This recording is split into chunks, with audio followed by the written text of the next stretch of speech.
Hello, and this is Howard Cooper, and this is the second Beat Anxiety live stream.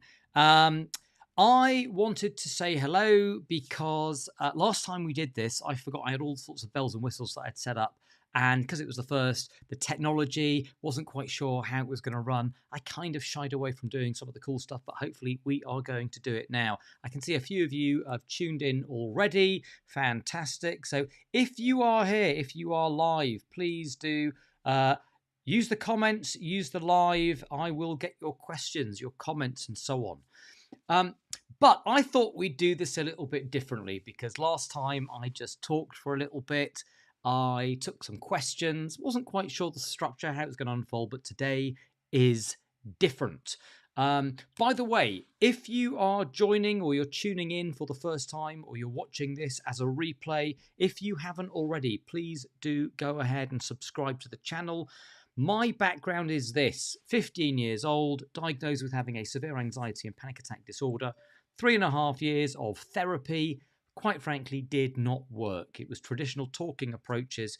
And after that failed, I ended up having to go and find some other more solution-focused methods for change. I came across the world of hypnosis, of NLP, of mindfulness, a whole bunch of what I would call solution-focused methods. And because it works so much quicker, so much better than anything else I had come across, I ended up becoming quite passionate about, I want to help other people because I felt let down by the system.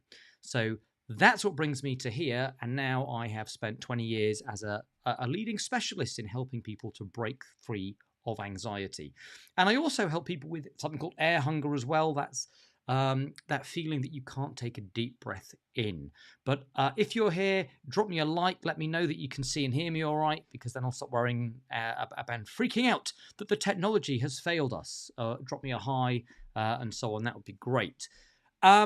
Okay, so what is coming up? I promised that there would be more structure today. And of course, if you do have questions we're going through, please drop them and let me know. And when it comes to it, we will do it. But let's have a look what we've got planned. I thought we would do some anxiety myths exposed, where so many times people think to themselves, well, I've heard that this is a good idea when it comes to dealing with anxiety, or there's an idea about anxiety that is perpetuated all over the place, and I want to question some of these. Are they actually true? I also want to get a little bit angry. I want to have a rant, because sometimes I get very frustrated. I hear some really strange advice out there, and I think, you know what? I want a platform where I can unashamedly get on a soapbox and start yelling at the stupidity that I see in the anxiety beating world. So that's coming up. Your anxiety beating questions, that will be an opportunity where, and there have been some pre-submitted, of where can we deal with some of this, the questions that you have. Hi, Linda. Hi, Brigitte. Good to see you tuning in. I also want to share Technique of the Week. I might only do these monthly, by the way, but Technique of the Month doesn't sound as catchy. So Technique of the Week. And also, I thought it'd be nice to finish this live with a 4-5 minute relaxation process so that you all finish this session feeling fantastic. An inexplicable feeling of well-being and calm. Nice way to go into the evening. So that's what we have in store. So hope that sounds like something that you're looking forward to, and I hope you are going to enjoy the day. Or I say the day, this session. Okay, so first up, let's dive in, because I thought we should look at what we let's do anxiety beating myths. So the myth that I thought might be nice to expose, to look at, to break through is that anxiety keeps you safe. So I hear people talk about this a lot. I hear people say things like anxiety keeps you safe. It's there to protect us. Really? Is it actually? And is it actually doing that job? So I think there may have been a time, by the way, many years ago, that may have been true. And I say many years ago, I'm talking like primal cavemen, from an evolutionary perspective. Think about it. Like seeing something running towards you suddenly poses threat. Seeing spider and you don't know from a biological point of view whether it's venomous or not, probably good to be afraid of it. You have a survival instinct that fires off to stop you getting bitten by something venomous. That's fine. But these days, how many people do we know that die in the world of spider bites? I think it's kind of interesting. If you look at what are the top things that people are afraid of, it's things like spiders, public speaking, being judged by others. Okay. And then you go, well, what are the things that actually pose a threat these days? Well, like the number one killer is like too much sugar, causes heart disease and cancer. And I haven't seen anyone walking down the aisles in the shops where they sell the candy going, I can't walk down the candy aisles, right? But actually, that would make more sense for them to be afraid of that. I think what's happened is, evolutionarily speaking, a lot of these fears and phobias that we have, these anxieties, are from like a bygone age. It's like our software up here is not updated. So the idea that it keeps us safe anymore, I do not think is quite right. I think another way to think about it, by the way, is how do we teach children to cross the road? Right? We teach children to cross the road by fear when they're very young. So we say to like 1, 2, 3-year-olds, don't run out into the road because you'll get... Right? We use fear to motivate them. However, how many adults do you see at the side of the road freaking out about crossing? You don't. Because what happens is they learn to upgrade the fear response and they upgrade it to use wisdom. So there comes a point where as an adult, you kind of go, well, if I look left and I look right, I know not to be anxious. I know not to be afraid because I've like taken the precautions and I'm kind of looking and checking. It's safe. You don't need anxiety to stay safe, right? It's no longer needed. Wisdom is much better than anxiety. And perhaps another way to think about it, and it only struck me recently, and this might be a useful way to think about it too, is it's like anxiety comes up and people think it's like the answer. It's like, am I safe? And they get a feeling of anxiety. Well, that's the answer. I don't think anxiety is the answer. I think anxiety at best is the question. If you feel anxious, it's okay to go, use that as a moment to go, hold on a second, have some clear thinking. Is there anything right now that I need to do or any wisdom I need to use to stay safe? But the anxiety is not the answer. Anxiety at best is the question. So that's just something that I've been playing around with and I thought would be nice to share with everyone. By the way, hello, Emma. Nice to see you again. I think you tuned in last time. Fantastic. Linda says, Howard, do you walk every day? Because I watch your videos and you're always walking somewhere. Yeah. Well, do you know something? It's funny that you say that. It's not that I walk everywhere. It's that I think for the videos to be engaging, sometimes you need to move around a little bit. The walk and talk is what I call it. The walk and talk camera shot. It's quite nice. I quite like it. And it seems, I noticed since I've done it, the engagement seems to increase. So I've carried on doing it. Right. By the way, we are coming up soon to your questions answered. So please do, if you've got any questions that you want to hear from me or you want my input personally, then please do drop in the comments and let me know. But I would like to get angry. In fact, I'd like to get furious. Because it's time for me to have a rant. And what I'd like to have a rant about today is something that's been bothering me about the world of anxiety for a little while now. I see these when I go into kids' shops. And I hear parents talking about these that they give to their kids in order to help them with anxiety. And we are, of course, talking about the worry monster. So these come in different forms. People have worry dolls, worry monsters. Um, Essentially, it's a soft toy. It's something that you get the young kid, to write the thing that they're worried about, put it in the mouth, and you zip it up. Ostensibly, the worry monster eats it, disintegrates the worry, and now your child is worry free because the worry monster ate it up. Oh, where do I even begin with this one? By the way, if you can't tell, I'm not a big fan of these. And here's why. And it's not that I have come across some people who say, oh, yes, no, it really worked for my kid and so on. But okay, let's roll the sleeves up now. Oh, Shani. Hello, hello. Good to see you. God, it's been a long time, hasn't it? Very long time. Right, so here is the problem with the worry monster. It kind of reminds me, well, I don't think it really addresses the issue, right?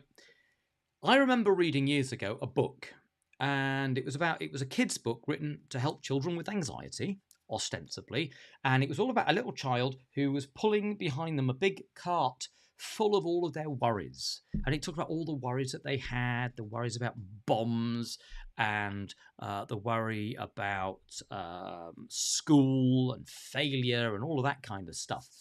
And then at the end, I kept like flicking through what's going to happen, what's the strategy for dealing with these, and eventually the payoff was he finds an old woman, a kindly old woman, who gives him a hug and says, "Oh, it'll be okay, darling. It'll be okay." And magically, he was fine. But what does that teach the kid?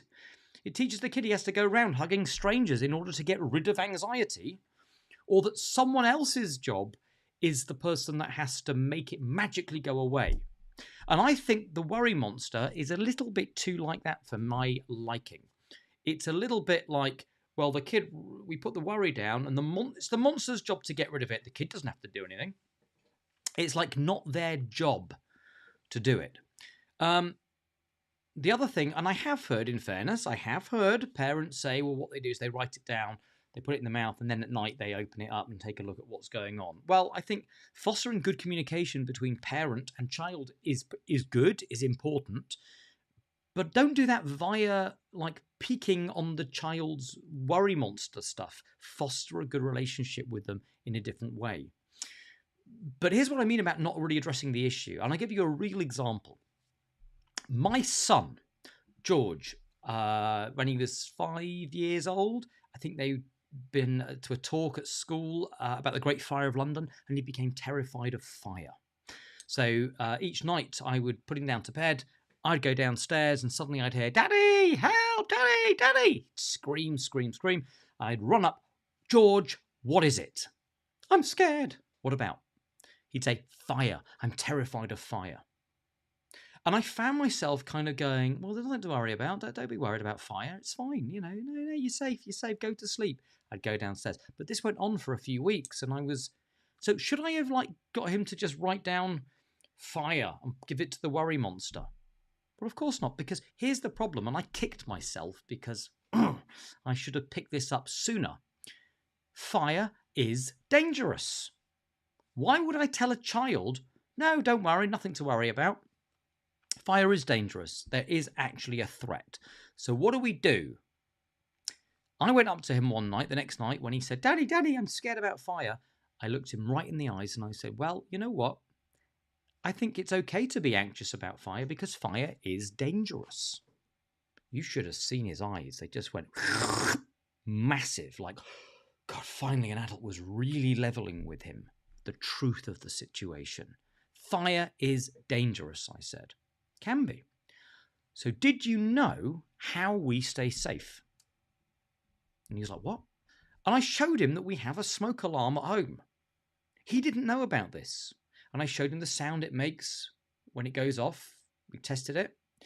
And I showed him and talked to him about what happens if there's smoke and if there's fire. And that's how we know we're safe, because there's no fire alarm going off. And the next night, I put him down. I went downstairs. Suddenly I heard it. Daddy, help, help. I came up the stairs. What is it? He went, I'm scared. I said, what of? He went, fire. And I said, shh, listen. What can you hear? He went, nothing. And I went, right. What does that mean? And he remembered the conversation that we'd had the day before. And he went, oh, yeah, oh, the fire. Oh, yeah, it means we're safe. Great. Now, it took a few nights of reminding him, but suddenly what happened is he stopped calling. Why? Because he could now have the own internal narrative and strategy to be able to go, am I safe or not? He could now know how to navigate his own fear. And that's the thing. I think if you shove something in the worry monster, it doesn't actually address the issue. Maybe there is something the kid's worrying about that actually for them is a real issue, but what we need to do is can we give them some strategies so that they can then practice navigating their own sense of safety and applying wisdom to it, not just the monster will take this away.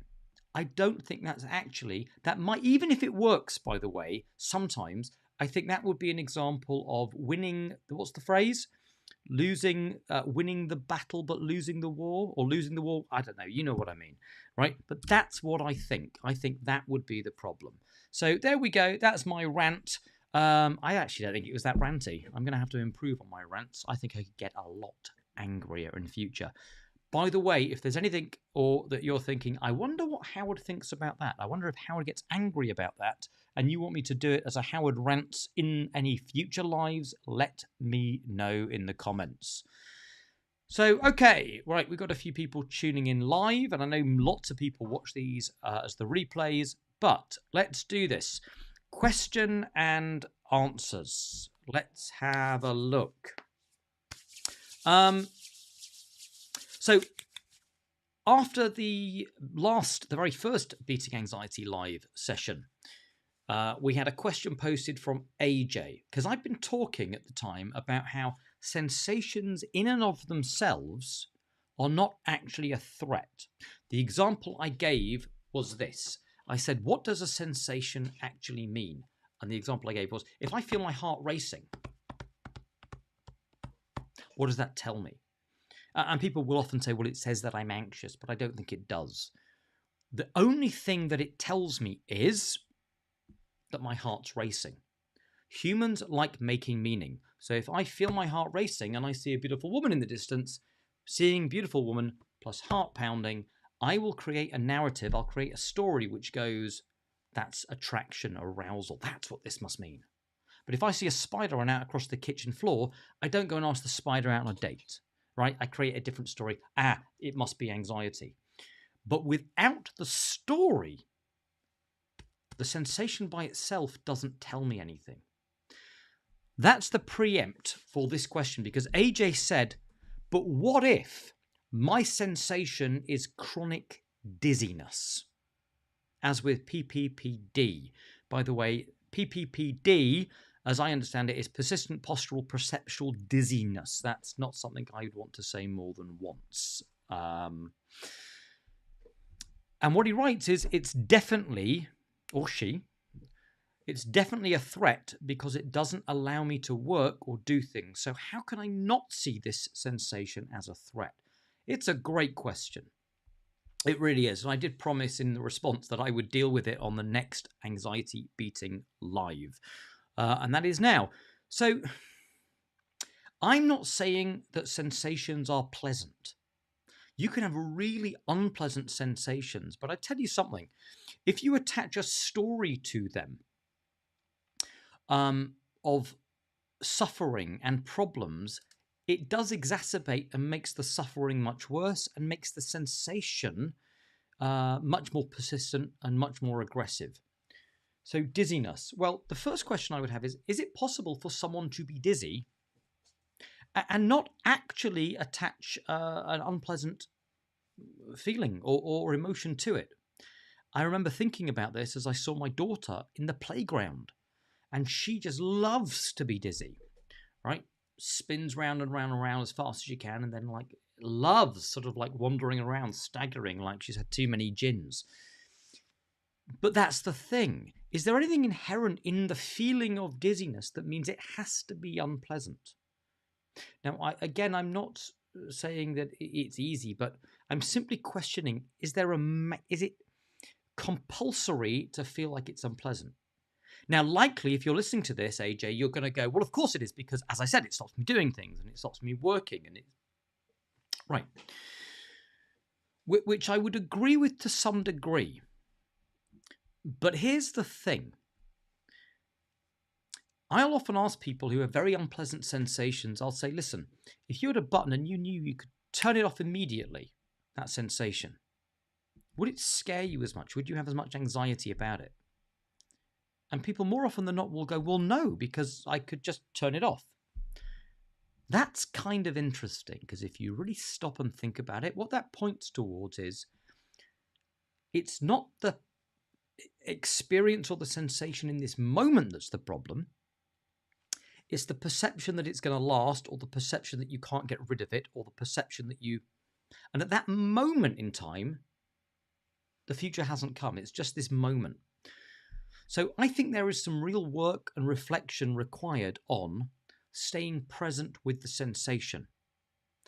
Allowing yourself, and by the way, this is the same for any unpleasant sensation, but can you allow it and be present with it without adding the story of what this means? Because here's the thing, it's unpleasant enough feeling dizzy, but it's much more unpleasant if when you're feeling it, you start attaching to like, how will I cope in the future and I'll never be able to work again and so on. So I think separating out what the future ramifications are and what you're actually experiencing in this moment are massively important things. Any other questions from those who are tuning in live? It would be great if you've got any other questions, because that was the one that had been passed to me and I thought we would dive into. And of course, it's worth hanging on because we are going to get to Technique of the Week shortly. There we go. How are people getting on? Any questions? Gosh, you've all gone deathly quiet. Don't worry, this is only the second one, and I know it will build up over time. One of the questions I actually had, and I was going to answer, I've done myself out of the answer because I've had the question, well, do you ever suffer with anxiety? And I actually, you may have seen it yesterday, I posted yesterday a YouTube, which was all about, that issue. Do I suffer from anxiety? I bill myself as an anxiety sufferer. Is that something that I get? And I think the point that I made was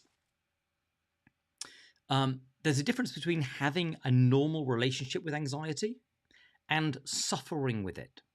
So if you get anxious about normal things, like, and I gave the example, if my dad rings me up and says, your mum's been carted off to hospital in an ambulance, like, okay, so yes, I bill myself as an ex-anxiety sufferer, but am I supposed to go, oh, well, that's lovely.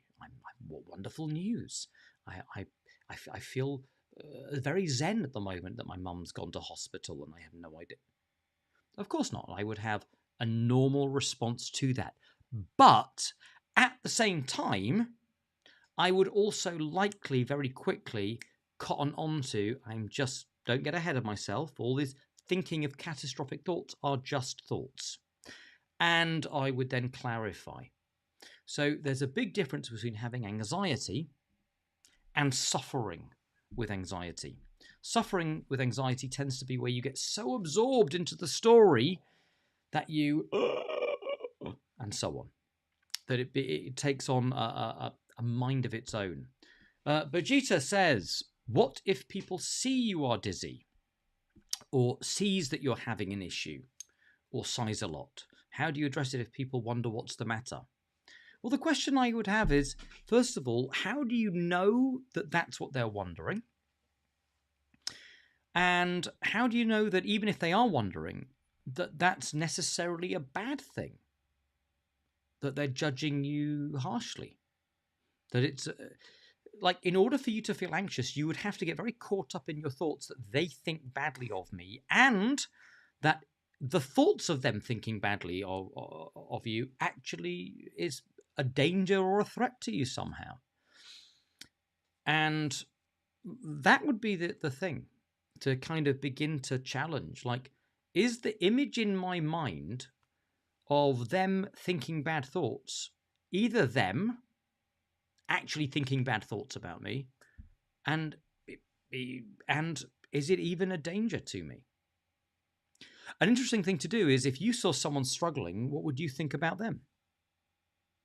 Like, would you go, what an idiot. Can't believe that. So you can also get some perspective by perceptual shifts and literally playing the role of the other person. But I prefer to just to challenge the whole thinking of it.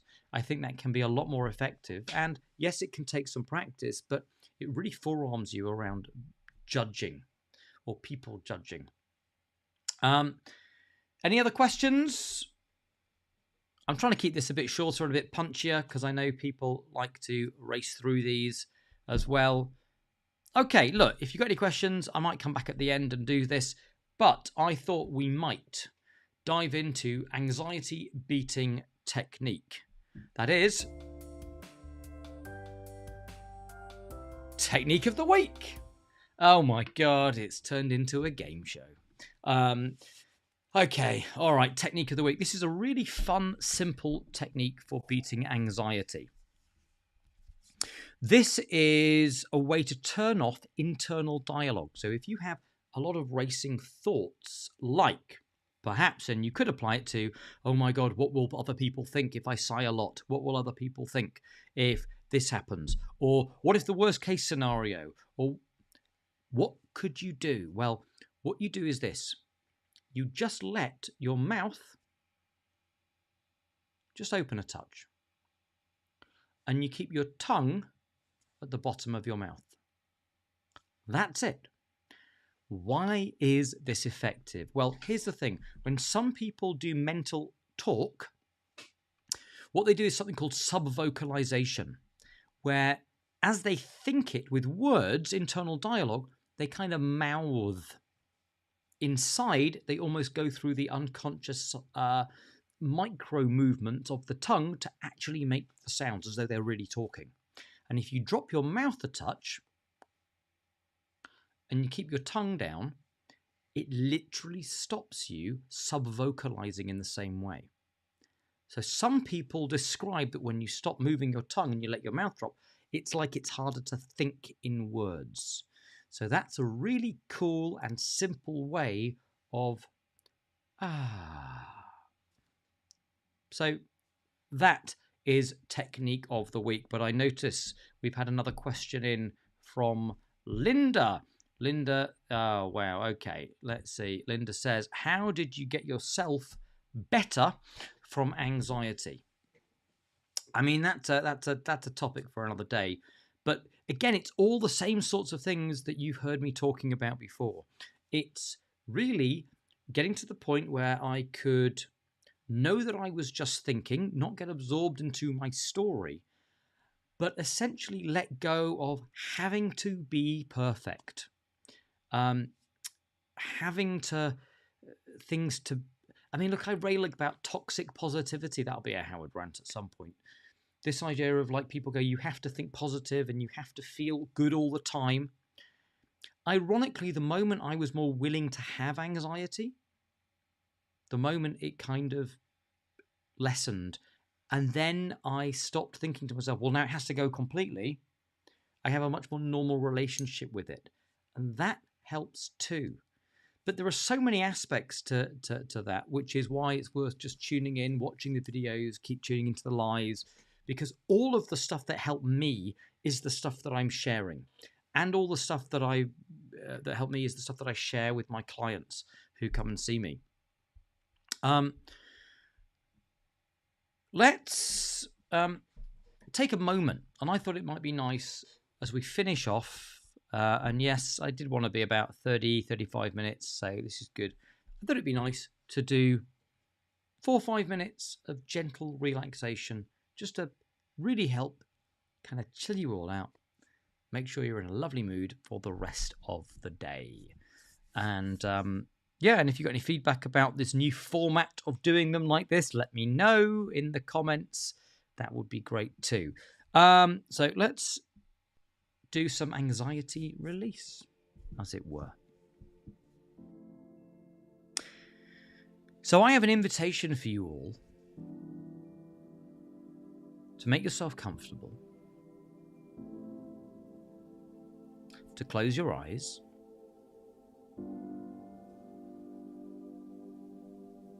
and just to really pay attention to my voice. And wherever you are right now, the only thing to really focus on is the sound of my words. You can notice the background music and realize with each passing moment that breathing happens all by itself. And you can take a gentle breath in through the nose, and as you take a breath out, just imagine a wonderful feeling of relaxation spreading down. And I remember being on a personal development course many years ago. I can't remember who it was, but the speaker said something that stayed with me for a long time.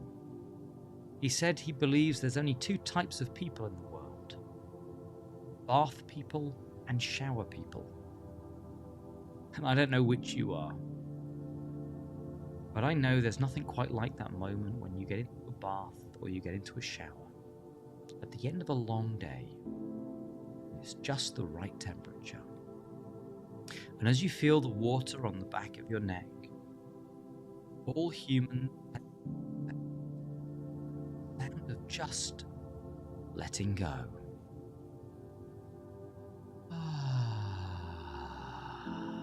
As they just let go of all the stresses and strains of the day. I think it's kind of nice to take a moment sometimes to begin to look at all of the things in your mind that have been stressing you out lately and see it as a movie screen that gets further and further away.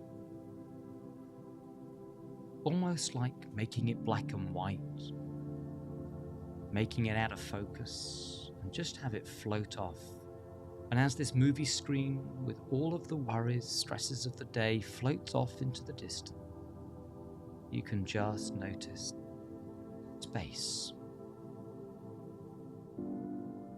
comfort.